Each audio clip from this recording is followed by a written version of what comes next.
10 வருஷமா பிரமாதமா செக்க போட்டுக்கிட்டு இருக்கிறாரு சிவப்பு கத்தாழையில வினோபா இயற்கை வேளாண்மை பள்ளியினுடைய நிறுவனர் செல்லமுத்து ஐயா. இவர் முரளிக்கண்ணன் மேங்களூர்ல இருந்து வந்திருக்கிறாரு.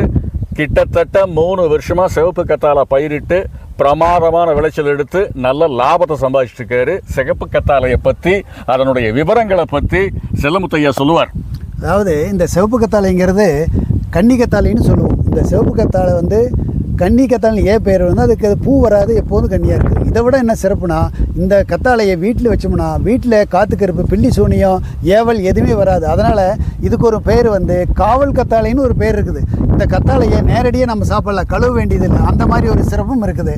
இதை தொடர்ந்து நாம் சாப்பிட்டா உடம்பையும் பாதுகாக்கும், வீட்டையும் பாதுகாக்கும். அதனால் இதுக்கு பாதுகாப்பு கத்தாழை, காவல் கத்தாழைன்னு இதுக்கு ஒரு பேர் உண்டு. அதனால் ஒவ்வொரு வீட்லையும் இதை வாங்கி வச்சோம்னா அந்த வீடு சுவச்சமாகும், ಆರೋಗ್ಯமாக இருக்கலாம், ಆನಂದமாகவும் இருக்கலாம். ಬಂಧುಗಳೇ, ಇದು ನಾನು ಮಂಗಳೂರಿಂದ ಬಂದಿದ್ದೆ. ಇದು ಮಂಗಳೂರಲ್ಲಿ ನಾನು ಸಕ್ಸಸ್ಫುಲ್ ಆಗಿ ಮಾಡ್ತಾ ಇದ್ದೇನೆ. ಇದು ಕೃಷಿ ಲ್ಯಾಂಡ್ ಇರುವವರಿಗೆ ಒಂದು ಗೋಲ್ಡನ್ ಆಪರ್ಚುನಿಟಿ. ಏನು ಮಾಡಬೇಕು ಗೊತ್ತಾಗದೇ ಇರುವವರಿಗೆ ಇದು ಒಂದು ಗೋಲ್ಡ್ ಆಪರ್ಚುನಿಟಿ. ಒಳ್ಳೆ ನಿಮಗೆ ಪ್ರಾಫಿಟ್ ಸಿಗುತ್ತೆ. ಒಳ್ಳೆ ಮೆಡಿಸಿನಲ್ ವ್ಯಾಲ್ಯೂ ಇರುವ ரெட் அலோவேரா. இது ஒரு அற்புதமான டீம் ஒர்க்குங்க.